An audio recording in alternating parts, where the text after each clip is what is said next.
So, ayan guys. Kamusta? Kamusta kayong lahat?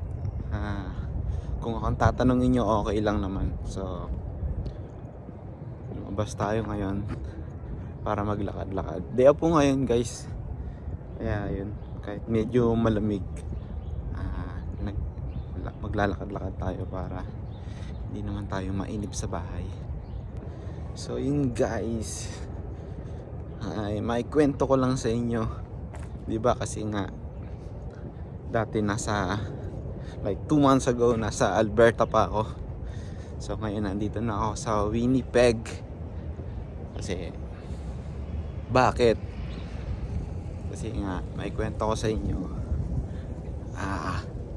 Yung working permit ko ay may expired na sa February 1, darating na February 1. So ang kwento dito ay kaya ako nakalipat dito ay meron na nakapagbigay sa atin ng Lamia dito sa Winnipeg. O yun. So bakit ko nga ba nakuha yung Lamia na yan? So dahil pahirapan na nga ngayon, 'di ba guys? So isa tayo sa mga maswerte na hoping na makapag-PR pa rin dito. Makapag-PR o matupad yung pangarap natin na maging PR dito sa Canada. Kasi nga kahit pa paano mas madali ang buhay o mas affordable ang buhay ang lahat pagka nandito ka sa Canada. Hindi naman madali ang buhay dito. So, mahirap din. Yun nga lang, syempre pag nagtatrabaho ka, worth it, di ba? Kinikita mo dito, hindi mo pwedeng i-compare sa kinikita ko sa Pilipinas. So yun, mabalik tayo dun sa kwento kung bakit ko nakuha yung Lamia na yan. April, may sinalihan ako na barber competition sa Calgary, which is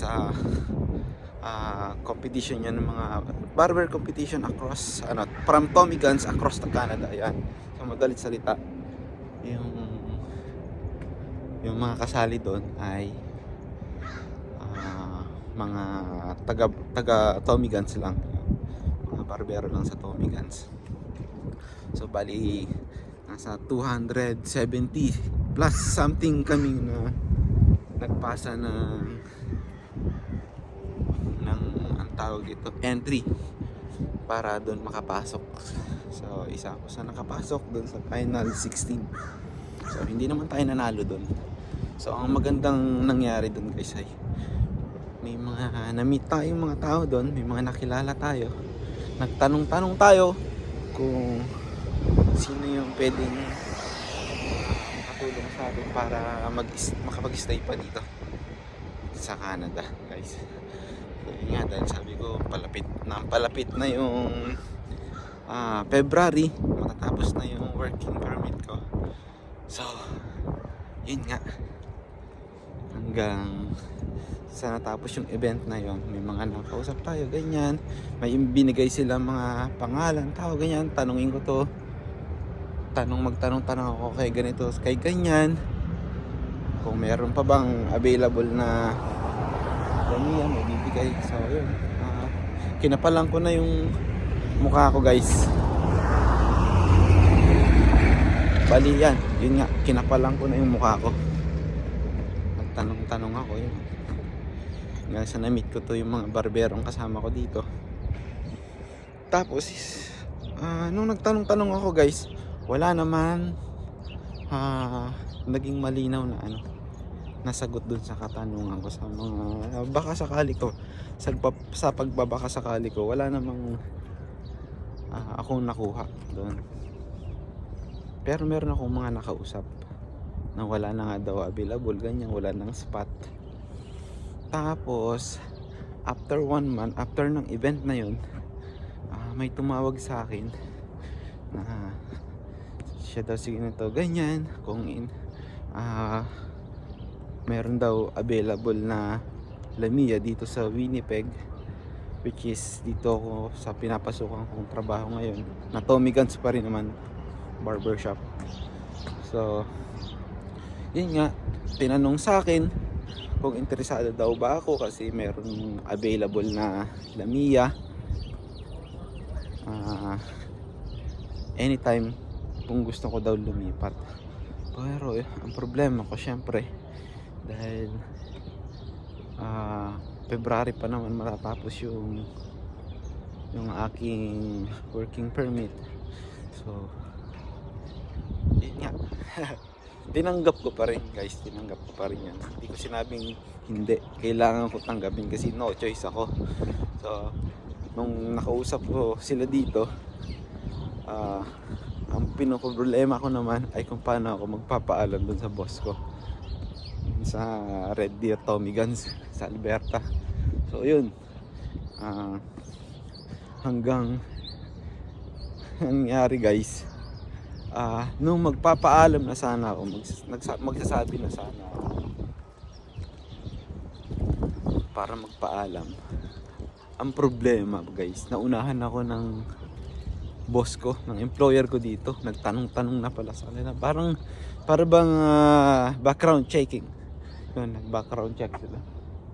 Guys, so yun nga. So dahil in good relation naman kami in terms of work lang naman ng boss ko. So parang sumamalob nila kung bakit daw hindi daw ako nagsasabi sa kanila. Support naman daw sila sa mga plano ko, syempre. Para in the future, 'di ba? Bakit daw hindi ako nagsabi agad na naghahanap pala ako ng Lamiya? Baka pwede daw sila makatulong, etc. ganyan. So sabi ko naman, ayun nga guys. Sabi ko naman actually sasabihin ko na nga sana. Actually sa manager ko sinabi ko na nga na plano ko lumipat dito. Pero mahanap ako ng tiyempo para makapagpaalam sa inyo, sabi ko gano'n. Sasabihin ko na nga sana today or maybe tomorrow, sabi kong ganun. Yun nga, so yun, naging maayos naman yung usapan namin. Siyempre may konting tampuhan guys, tampo ng konti, siyempre alam mo na, pero wala naman silang choice. Pinayagan pa naman nila ako, siyempre sa ano na rin, para na rin sa future ko, saka sa future ng mga anak ko, diba? So yun yun, dito na ako ngayon. Tinanggap ko na, diba? Bali dapat July, August, mga third week ng August lilipat na ako dito. Mag-move na sana ako dito. Nakiusap sila kasi nga September, 'di ba? Back to school, magiging busy yung barbershop. So yun, nakiusap sila sa akin na kung maaari daw ba mag-stay muna ako ng mga few weeks pa. So yun, kaya umabot pa ako hanggang September sa kanila. Tapos September 10 nag-move na ako dito. So yun nga, sa pag-move ko dito naging maayos naman ang lahat. Naging maayos yung lahat guys. Merong mga hindi magaganda ring nangyari, pero sa susunod ko na ikikwento sa inyo yung mga hindi magandang nangyari dito sa paglipat ko dito. Pero positive ano lang tayo, think positive na lang tayo. Syempre mas marami pa rin mga gagandang mangyayari sa atin. So alam naman natin na pagka may mga nangyayari may dahilan, di ba? So yun na lang nagiging positive na lang natin na thinking na nangyayari talaga yung mga bagay dahil may dahilan, di ba? So yun lang yung tinitingnan natin. So yun, so far. Tapos kikwento ko sa inyo guys, bali nagkaroon din ako ng problema sa pagpapasa ng mga requirements for working permit application, di ba? maraming mga ano yan, mga requirements na hinihingi si government, di ba? Si Canada. Ang daming hinihingi mga requirements yan. So, nagkaroon din ako ng trouble. Nagkaroon ako ng trouble, guys. Paano ko may bibigay yung mga ganito, mga ganyan. So, tagal. Halos isang buwan din. Isang buwan ko din na inasikaso yun, guys, yung mga requirements na yan na hinihingi niya sa akin. Actually, naipasa ko lang siya. Na-submit ko lang talaga yung mga requirements na yan. Noong November 5. Tapos, good news, guys, kasi 'di ba hanggang February na lang yung ko, 'di ba?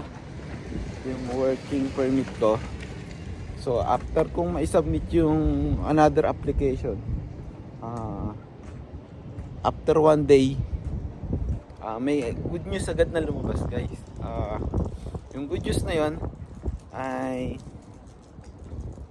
kumbaga nagkaroon na ako ng authorization na mag-work pa ng until November 5 hanggang November 5, 2026. So, yun, dapat hanggang February na lang ako ng 2026, diba? In-extend. Yan ay habang hinihintay pa yung approval ng IRCC dun sa aking working permit application. So, yun, isa yun sa mga good things na nangyari. Positive things ba na nangyari. So, habang naghihintay tayo ng approval ng working permit natin application, ay binigyan tayo ng authorization letter ng IRCC na mag-stay pa dito, o pwede ko pang gamitin yung old status ko, work permit ko until November 5 ng 2026. So yun, ganun, siguro maghihintay pa tayo ng mga ilang weeks pa para lumabas na talaga yung working permit application natin. Positive lang tayo, positive. At sana guys, dumating siya in a few weeks. So makakahinga-hinga tayo ng maluwag. Tapos ang poproblemahin naman natin, ang next naman natin na goal ay kung paano tayo magiging PR dito, di ba?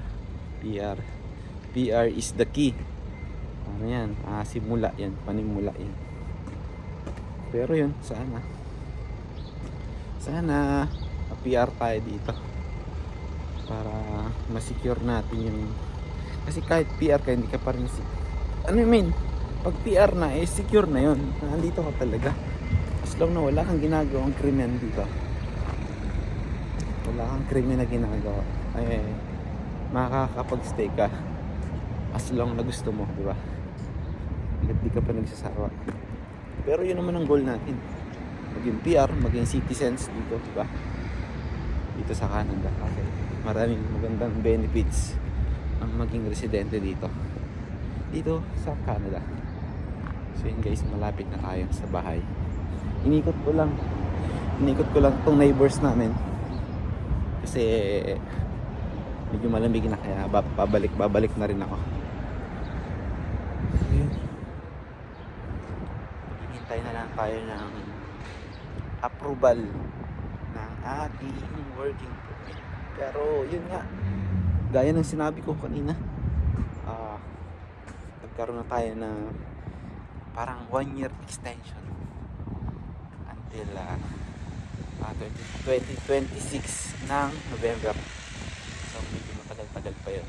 So yung mga bagay na kailangan natin asikasuhin, siguro matapos natin yung bago matapos yung 2026, o sana lumabas na yung ating working permit, ma-approve na yung working permit application natin.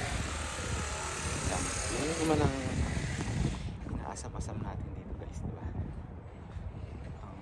Maging magpunta tayo ng another like 2 years. Tapos sa 2 years na yon eh, sana ma-approve naman na i-apply natin PR o permanent residency application. Yun ang susunod nating plano. So yun.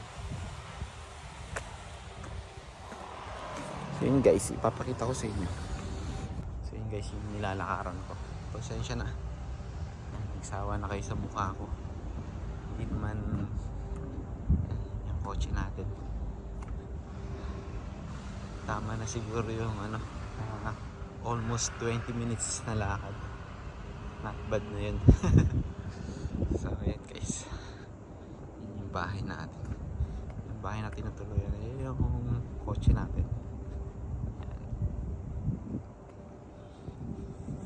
So ayan, dito na tayo guys. Yun yung kotse natin. Ayan. Ayan, gwapo pa yan. Pinangalan ko dyan Snowman. Ay, dito na tayo guys.